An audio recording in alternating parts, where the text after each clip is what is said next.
C'est donc ça vivre l'histoire, c'est donc ça vivre un moment historique, c'est donc ça un moment qui te fait vibrer de ton corps entier, c'est donc ça des choses qui te donnent des frissons. Aujourd'hui, moment historique dans l'histoire du football, la terre s'est arrêtée, la terre s'est arrêtée, même Pep Guardiola a vibré, a transpiré de frissons, parce que mesdames, messieurs, El Famoso, la légende ultime, Randal Colomani a marqué un but. Randall a marqué, les gars. Randall a marqué un but. On t'aime, Randall, mon gars. Je suis ému. Randall, merci, mon gars. Bref, mes chers amis, j'espère que vous allez bien. On se retrouve pour parler de ce LOSC PSG. C'est quoi mon émotion actuellement? On va essayer de le développer. Mais voilà, vraiment un match.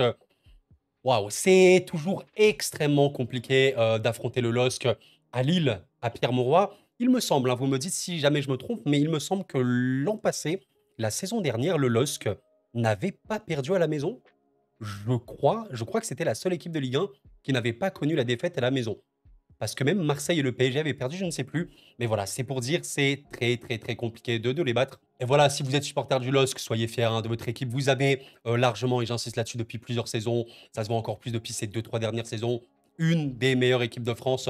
Parmi les milliers de clubs qu'il y a en France, parmi les environ 40 clubs du football professionnel Ligue 1, Ligue 2, oui, le LOSC, c'est dans le top 5, top 4 régulièrement, même par moments dans le top 3 des équipes de France. C'est une des meilleures équipes de France et par conséquent, quand on fait l'extension, ouais, c'est dans une des meilleures équipes européennes, hein, peut-être dans le top 30, peut-être un peu plus top 40, c'est très très très très fort, un jeu super super offensif avec voilà un banc de qualité et je souhaite vraiment une très très belle saison de LOSC qui pourra faire vraiment beaucoup de dégâts. Mais voilà, je sais, en fait, je sais pas trop comment analyser ce match parce qu'il y a deux lectures. Ceux qui vont être en mode quand même, bah, c'est le LOSC, c'est vraiment, vraiment dur de les battre. Encore une fois, je crois qu'ils sont invaincus l'an passé chez eux.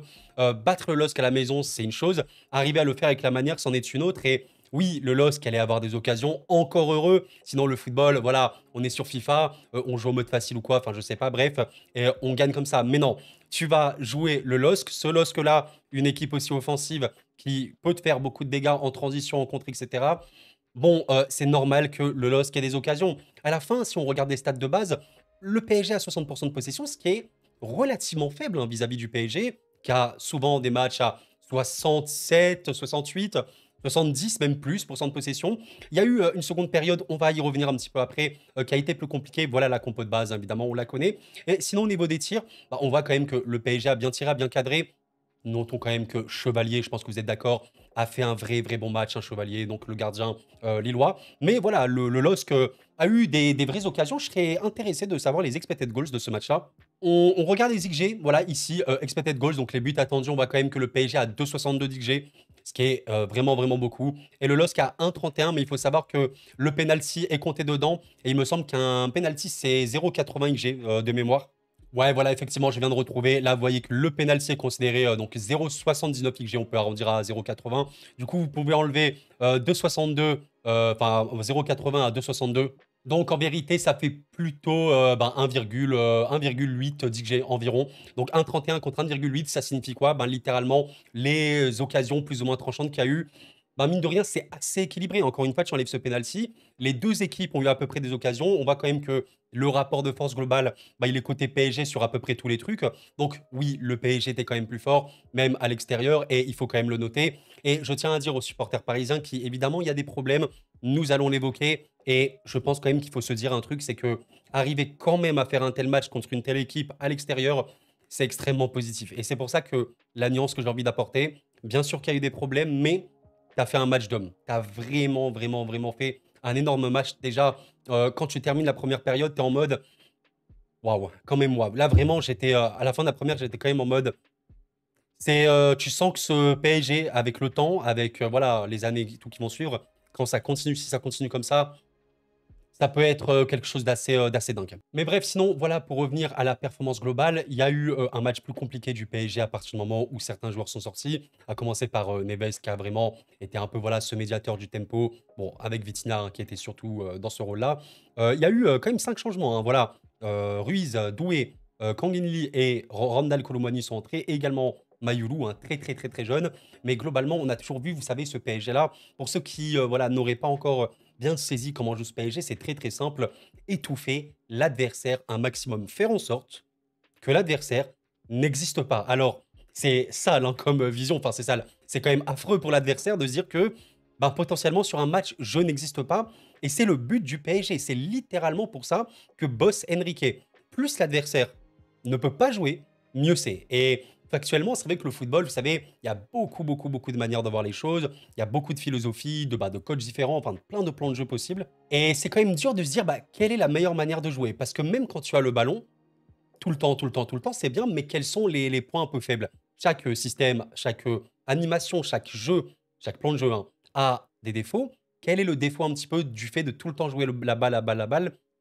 Bah, on peut dire notamment, dans ce cas-là, quand tu affrontes une équipe qui veut te presser, qui veut aller à la gorge également, bah, en cas de perte de balle, ça peut être compliqué pour toi si jamais ton contre-pressing, il est battu. Effectivement, tu peux trouver des espaces énormes, ce qui, est dangereux, mais c'est aussi, voilà, le comment vous dire? Le jeu peut en valoir la chandelle, vous voyez ce que je veux vous dire? Et je vais quand même rappeler quelque chose vis-à-vis de du LOSC. Alors ça, c'est un graphique, qui a été fait par, Datafoot, hein, je vous invite à le follow sur Twitter. Pressing offensif en Ligue 1, il montrait un petit peu l'intensité défensive dans le camp adverse, en Ligue 1 sur la saison actuelle. Et ben, vous voyez que les 2 est d'assez loin. En première position, c'est le LOSC et le PSG avant ce week-end-là, ce qui indique quelque chose. En vérité, ça signifie quoi? Le PSG qui veut jouer la possession contre le LOSC est une équipe qui veut également te harceler à la perte ou voilà, même comme ça sur le terrain, bah, c'est dangereux. Et donc, quand le LOSC a réussi à reprendre le ballon en récupération haute et quand le LOSC a réussi à battre le contre-pressing adverse, forcément le LOSC allait avoir du danger parce que le PSG est une équipe comme ça qui prend ce risque-là. C'est voulu, mais quand tu arrives à mettre en place ton jeu, quand tu arrives complètement à asphyxier l'adversaire, ben, littéralement, oui, tu ne peux quasiment pas perdre et c'est pour ça que ce PSG peut être extrêmement fort à l'avenir et ça a été un peu plus compliqué pour le PSG à partir du moment où je pense que quand Neves est sorti, c'était un peu plus dur parce que Fabian Ruiz, je suis, toujours, convaincu que c'est un excellent joueur de football, mais c'est vrai que Fabian, il est très, très, très, très fort justement quand l'équipe a le contrôle du jeu, quand il peut même se projeter sans ballon. On parle souvent du jeu sans ballon, à quel point les joueurs sont plus ou moins bons. Je pense que Fabian Ruiz, son jeu sans ballon, mais pour le coup offensif, à quel point il va se proposer dans la surface, à quel point voilà, il va proposer des relais intérieurs et tout. Il est très très très bon. Après, son jeu sans ballon, dans l'aspect défensif, les récupérations et tout, bah, je pense pas que ce soit le gars le plus pertinent. Donc forcément, ça a été plus compliqué, on l'a vu pour le PSG à partir du moment où Neves est sorti, où bon, lui, il est un peu polyvalent, il peut vraiment tout faire, temporiser, récupérer, attaquer. Enfin, on voit que ce PSG-là, il peut tout faire. Bah, ça a été plus dur. Et mine de rien, ben, on l'évoque, mais rien que quand tu sors Asensio, Barcola et Dembélé, qui en vrai ont une qualité technique assez importante, je pense notamment, on va l'évoquer à la fin, Barcola qui a fait un match de port. Bon, les entrants, Doué, Kanguini et tout, c'est des super footballeurs. Je pense que vous avez vu notamment une des sorties de balle de Kanguini sur ce match qui est exceptionnelle. La passe et surtout voilà comment il a mis dans le vent Meunier, Doué sur le but, c'était très très très bon. Maintenant, au niveau de la peut-être la présence défensive globale, bah, c'est moins. Ok, peut-être que c'est moins. Je pense qu'il y a eu voilà aussi une équilibre. Le match, plus il avance, plus le LOSC pousse, plus le PSG peut-être se relâche et forcément, voilà, ça peut complètement changer le rapport de force. Donc en vrai, faut rien dire de définitif, hein. Peut-être que si Fabian Ruiz est titulaire dès le début du match, bah, peut-être que tout se passe très très bien et voilà, il fait un super match. Le PSG temporise très très bien le jeu, contrôle superbement le jeu et voilà. Mais moi je pense vraiment qu'il faut féliciter ce PSG-là. Stade de foot vient de balancer une petite stat. Équipe ayant inscrit le plus de buts après 3 journées de Ligue 1 depuis 60 ans. Il y a quand même bah, ce PSG-là avec 13 buts en 3 matchs du coup. Alors il faut savoir que le PSG 22-23, qui n'était clairement pas le meilleur, en a marqué 17 en 3 matchs. Donc voilà, ça veut rien dire.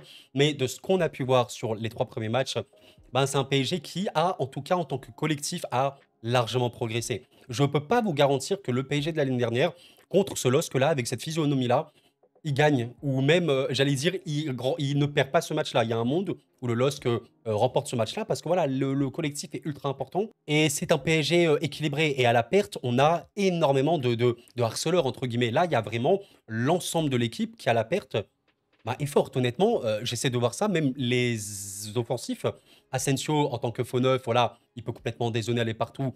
Il peut empêcher la première relance du LOSC. Il peut totalement le faire. Barcola, je vous en ai déjà parlé sur cette chaîne, mais c'est un des offensifs en Europe avec l'activité défensive la plus importante. Il est énorme, énorme là-dessus. Dembélé, il peut totalement le faire également. Bon, les milieux, voilà, on va pas en parler. C'est vraiment, vraiment conséquent. Et pour le coup, la défense, alors je sais que certains n'ont pas encore trop compris un petit peu comment fonctionne la défense du PSG. Parce que voilà, sur le papier, on voit un sort de 4-3-3. Ce n'est absolument pas ça, hein. C'est une ligne de 3. Beraldo est considéré comme un central. Dans ce système-là, un central gauche, hein, si vous voulez. voilà, j'ai réussi quand même à vous prendre un petit screen, par rapport à ça. Vous voyez, je pense là les 3 défenseurs du PSG, Marquinhos, Pacho et Beraldo, donc c'est la ligne de 3. Sur le papier, on considère que c'est un 4-3-3. Bon, vous voyez où est Hakimi? Hakimi sur le terrain, il est ici. Hakimi au PSG, dans le système de Luis Enrique, ce n'est pas du tout, du tout, du tout un latéral, comme, voilà, dans le sens classique, un joueur qui est là, voilà, on verra bien. C'est pas ça. C'est pas ça du tout. C'est plutôt un sort de milieu intérieur, je sais pas trop comment on pourrait dire, c'est même pas un piston parce que le piston, il est quand même très, très, très long de ligne. Lui, il est milieu intérieur. Je pense qu'on pourrait, voilà, trouver un petit peu ce terme de milieu intérieur, milieu relayeur. En tout cas, c'est un joueur polyvalent. Et quand le PSG perd le ballon, quand il y a un pressing ou quoi, sont dans les blocs bas, là, OK, il y a plutôt une ligne en 4-3-3, voilà, un peu plus classique et tout. Mais en phase de construction, surtout quand tu as la position haute, oui, tu cherches complètement à avoir Hakimi là-haut. C'est un déséquilibre assumé. Et quand Nuno Mendes est là, Nuno est à la place de Beraldo. C'est la même chose. On voit que Nuno n'est pas du tout haut sur le terrain comme Hakimi peut l'être. Et je pense que cette action le montre à la perfection. C'était une action entre Dembélé et Hakimi. Mais regardez où est Hakimi sur le terrain. C'est littéralement le Parisien le plus avancé. Regardez où est Beraldo. Il y a littéralement la diagonale. Donc c'est complètement voulu. C'est déséquilibré, mais c'est voulu. C'est voulu, donc c'est risqué. Mais encore une fois, toujours cette optique de presser, presser, presser, étouffer l'adversaire, ne pas le laisser exister. Et au cas contraire, je vous ai quand même trouvé ce petit screen, le PSG en possession basse, en mode récupération. Voilà, là, il y a une remise en jeu de Donnarumma et tout. Bah, qu'est-ce qu'on voit? Alors là, vous voyez pas ma tête, je vais enlever très rapidement. Là, on a le PSG, bah voilà, plus classique parce que c'est la possession basse. Vous avez Marquinhos et Pacho ici, les deux centraux. Vous avez Beraldo là qui pour le coup est beaucoup plus latéral et Hakimi en bas qui est évidemment latéral. Mais ça, c'est uniquement dans le cas où tu défends, tu essaies de faire un bloc, ou alors, comme dans cette action, tu as une récupération basse, tu vas prendre le temps de bien sortir le ballon, et après, tu vois que tu es bien installé dans la surface adverse, tu te remets dans son système à 3, et basta, on est bien, on est tranquille et on repart. Mais en tout cas, ouais, pour évoquer toujours hein, ces points faibles du PSG, parce qu'aucune équipe n'a pas de faiblesse, et voilà, là, les coups de pied arrêtés au PSG. En vrai, si vous me posez la question, comment régler ce problème-là? Le problème, c'est qu'il y en a pas vraiment, à part le fait de vraiment travailler ça, l'entraînement. Aussi avoir des joueurs qui, en l'air, dans les airs, le jeu aérien, le duel aérien est très bon. Et au PSG, il y a pas 2000 joueurs en vrai qui sont vraiment, vraiment bons de la tête. Il y a un gros problème de lecture hein, des coups francs. Là, voilà, vous avez un coup franc pour le LOSC. S'il vous plaît, regardez combien de Lillois sont en position de faire un truc. Alors là, il y a Benjamin André ici qui rate sa tête, mais tout le monde part et en plus dites-vous qu'ils sont pas hors jeu au début de l'action. Je vous ai trouvé, bon ça c'est le but de Zegrova, oui qu'on peut un peu regretter. Bon Zegrova joueur fabuleux, hein. J'aime énormément ce joueur et en vrai de vrai, et pourquoi pas au PSG un jour, j'en sais rien, mais incroyable. Ce mec-là, il n'est pas attaqué. Là, c'est, je pense, une erreur. Alors, on voit que Vitinha, qui est un peu le milieu le plus reculé de ce PSG-là, je ne vais pas dire qu'il est fautif sur l'action, mais c'est un peu l'animation globale. Là, il faut savoir qu'il y a déjà eu des changements qui ont été faits. Vous voyez que Fabien Ruiz est ici sur le terrain et un peu voilà, dans le vent. Il avance trop. Il avance beaucoup trop. On a quand même vu que Neves, sur les premiers matchs qu'il a fait, et dont celui-là, il a une immense activité. Il est partout sur un terrain et voilà, surtout quand il y a ces moments-là, il n'hésite pas à aller sur le porteur. Malheureusement, là, il y a qui sur le porteur? Alors, on voit qu'il y a Warren, mais bon, il est un peu derrière. Marquinhos, malheureusement, ne sort pas. Et peut-être que ça a été ça l'erreur. Est-ce que Marquinhos aurait dû sortir? Bon, je vous pose la question. Là, vous voyez que derrière ma tête, il y a Pacho qui n'était pas là, mais peut-être que Pacho ici serait sorti. On sait qu'il peut être dur sur l'homme. Magnifique but hein, d'Eden, hein, Zegrova. But, un petit chef-d'œuvre magnifique. Et la dernière action que j'avais un petit peu notée, c'était, ouais, bah voilà, le but qui a été refusé pour hors-jeu pour le LOSC. Alors, je pense que les Lillois sont un peu vénères sur ça, mais il y a une explication. Je l'ai trouvée, je pense. Enfin, je pense vraiment.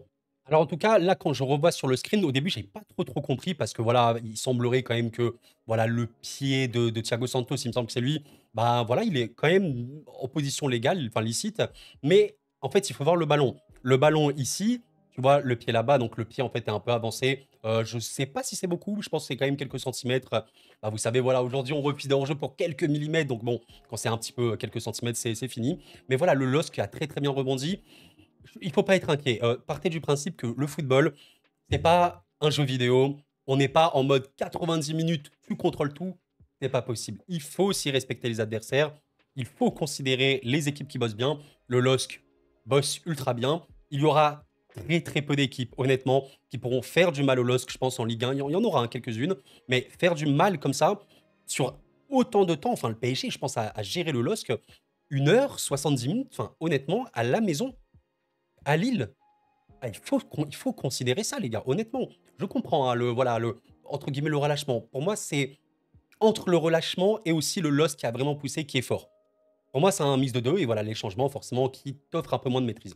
Donc voilà, il faut le considérer, il faut aussi s'en réjouir. Et les gars, je voulais quand même vous montrer le petit but de Colo en image, évidemment, je n'ai absolument pas les droits d'auteur. Bon, belle récupération ici de Doué, alors c'est pas l'action du siècle non plus, mais il y a une très très bonne action de Doué, voilà, qui temporise très très bien le ballon, qui arrive à le contrôler et se retourner en voilà très très peu de temps, donc super super bien joué. Et vous voyez ici, le petit Randall, Randall, on t'aime s'il te plaît. Mon gars, sois fort au football, on t'aime, on sait que tu as des qualités. Très bon jeu de tête, hein. D'ailleurs, Randall fait partie quand même des mecs qui peuvent marquer de la tête en Europe. Bon, voilà, il voit la petite ouverture. Il voit quand même que Doué va peut-être essayer de centrer. Et voilà, monsieur Colo qui se met là et qui va pouvoir marquer directement. On voit quand même qu'il a très très bien sauté, hein. Il a sauté, il est resté bien bien longtemps dans les airs. On va pas se mentir, c'est pas très très bien défendu de la part du LOSC. On est en fin de match, là il restait, voilà, vous le voyez en haut, très très peu de temps. Le LOSC était vraiment vraiment porté vers l'attaque. Là, ça défend mal. Mais c'est bien, voilà, Colo, je le rappelle quand même, contre le Havre, première journée, et il a eu des il a eu des occasions, le petit, hein. Le gars, 3 grosses occasions peut-être. Enfin, je sais que ça a été le joueur qui a gâché le plus. Faut arrêter la folie. Et là, c'est bien. Il met sur sa première occasion. Merci Randall et purée, mon gars, allez, allez, on y va quoi. Tu as des qualités. Sincèrement, tu as des qualités au-delà de ton rôle de buteur. Tu as des choses à donner sur un terrain, mon gars, et on espère que ça va te faire le plus grand bien. Et d'ailleurs, big up à Doué qui a fait sa première action décisive au PSG. Bon, maintenant, quand même, pour terminer la vidéo, j'ai été obligé de parler de Barcola, hein, bien sûr. Waouh, ouais, est-ce que c'est un peu le moment de l'explosion pour lui? Je sais pas. Est-ce que c'est l'ère de l'année un peu, voilà, où il va complètement se montrer en grand jour? En tout cas, on est sur un Barcola. Qu'est-ce qui diffère du Barcola de l'année dernière et de cette année? Déjà, il est plus tranchant. Ça me paraît très clair. Il marque beaucoup. Mais au-delà de marquer, il est dangereux. Tu sens quand même que quand Barcola touche le ballon, tu le sens très dangereux dans la surface. Tu pouvais le sentir très très dangereux l'année dernière, notamment dans la percussion, le dribble. Mais là, tu dis, oula, est-ce qu'on a un buteur létal? Est-ce qu'on a un mec qui, je sais pas, 20, 25 buts à la fin de saison? Ça paraît quand même énormissime, hein, pour un tel joueur. Mais voilà, là, il y a une super, super, super, super, super occasion, hein, qui s'est déroulée. Je ne peux pas vous montrer l'action d'avant, mais il récupère le ballon vraiment bas sur le terrain. Il fait une grande, grande, grande enjambée. Enfin, de base, il défend. Ensuite, il repart en transition en contre. Vous avez Asensio, bah, qui remet parfaitement le ballon, hein. Très, très, très, très, très bien joué. Et voilà la faculté de Barcola. Et c'est pour ça que j'aime beaucoup, beaucoup, beaucoup ces ailiers. Il y a pour moi 2 types d'ailiers. Il y a les ailiers qui restent très, très, très longs de ligne. Vous voyez, hein, ils sont complètement collés à la ligne. Le but pour eux, c'est de percuter, percuter, percuter, dribbler à fond. Et ils arrivent vers le poteau de corner. Bah, parfois, ils se remettent sur l'autre pied. Ils essaient de centrer pour un avant-centre. Et en vrai, ça existe et ça marche très, très bien. Et il y a les autres ailiers que j'aime tellement, hein, les ailiers intérieurs, hein. Voilà, les ailiers qui peuvent être bah, complètement longs de ligne, mais complètement se réaxer, bah, comme Dembélé ou Barcola. Et là, on voit quand même sur cette action, il est extrêmement axial, hein, vraiment. Il arme parfaitement un bijou magnifique. Et Barcola, ah, que dire, hein, que dire, c'est un joyau. Vous savez, il y a l'équipe de France qui arrive, honnêtement. Je sais pas si je ferai des vidéos, je vous avoue que la trêve me saoule beaucoup. J'aime vraiment pas la trêve. Je sais pas, mais ah, Didier, en vrai, pour lui, tu devrais le mettre titulaire en équipe de France. Après, si tu veux le mettre sur le banc et ne pas le faire jouer pour le reposer un petit peu pour le PSG, bah écoute, mon cher Dédé, on t'aime du fond du cœur. Les amis, c'est la fin de ce débrief réaction de ce LOSC PSG. N'hésitez pas à laisser un petit like avant de partir, ça m'aide énormément, je vous remercie. Mais voilà, les gars, je considère qu'il faut respecter le LOSC, hein. Vraiment, considérons quelque chose. On pourra jamais faire quelque chose de parfait tout le temps, c'est pas possible. On est des humains et les footballeurs sont des humains. Mais il faut surtout se dire qu'il y a des adversaires. Le respect de l'adversaire, c'est l'essence du sport. Qu'importe le sport que vous pratiquez, vous devez respecter vos adversaires et même dans la vie générale, respecter les gens, tout simplement. Et voilà, le LOSC, ça travaille. Je sais qu'on peut avoir dans le football vraiment cette vision ultra centrée sur notre club, le club, il n'y a que notre club qui existe. Mais non, il n'y a pas que notre club qui existe. Tout le monde travaille, tout le monde essaie de bien travailler. Et en l'occurrence, le LOSC, c'est super bien. Ça fait partie des déplacements les plus compliqués. Ce match-là était un des plus compliqués de la saison du PSG en France. Allez, il y a quoi? Il y a le déplacement au Vélodrome, je suppose. Il y a le déplacement au Horizon Park qui est quand même très très compliqué pour le PSG souvent parce que voilà, également le Rennes presse énormément. Et Louis II, c'est dur, je pense, peut-être un peu moins de ce que j'ai cité. Et quand même, Groupama Stadium, enfin le Parc OL, c'est un déplacement ultra compliqué. Tu as très très très bien joué. Malgré ton temps faible, tout le monde a des temps faibles, même le grand Manchester City machin a des temps faibles, c'est normal, c'est le foot. Mais est-ce que dans tes temps forts, t'es fort? J'ai trouvé le PSG fort dans ces temps forts. Les amis, merci d'avoir suivi en tout cas la vidéo, c'était Koro, prenez soin de vous et la paix sur vous.